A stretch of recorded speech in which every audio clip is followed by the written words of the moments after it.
কি রে বাইক না তো দুমাই ইনভাইট করতেছে কেন? চলো তো গাইস গ্রুপে যাওয়া যাক। আরে বাইক না এত ইনভাইট করতেছো কি জন্য? আমি একটা ভিডিও করার জন্য গেমে আসলাম, আর তোর ইনভাইটের জন্য আমি ভিডিও করতে পারতেছি না। মামা আমি আর এই গেম খেলবো না। আরে তোর আবার কি হইলো যে তুই গেম খেলবি না? মামা দুইটা মেয়ে আমার আজে বাজে কথা বলে অপমান করছে।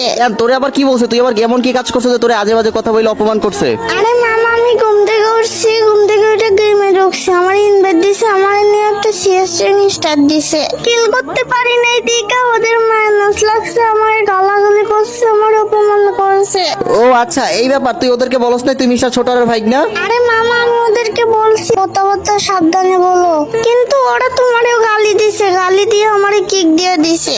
আরে কি বললি তুই? ওরা আমাকেও গালি দিছে আর আমাকে বাজে কথা বলে তারপর তোকে গ্রুপ থেকে কিক মেরে দিছে। আর বলছিল পারলে তোমারে ওর গ্রুপে নিয়ে যাইতাম। আচ্ছা ঠিক আছে, তাইলে তুই ওদের গ্রুপে যে আমাকে ইনভাইট কর। আজকে ওই মেয়ে দুটাকে উচ্চ শিক্ষা দিতেই হবে, ওরা আমাকে অপমান করছে প্লাস আমার ভাই নাকি, আজকে ওদেরকে যে একটা শিক্ষা দিব। তো দাঁড়াও গাইস, ওদের গ্রুপে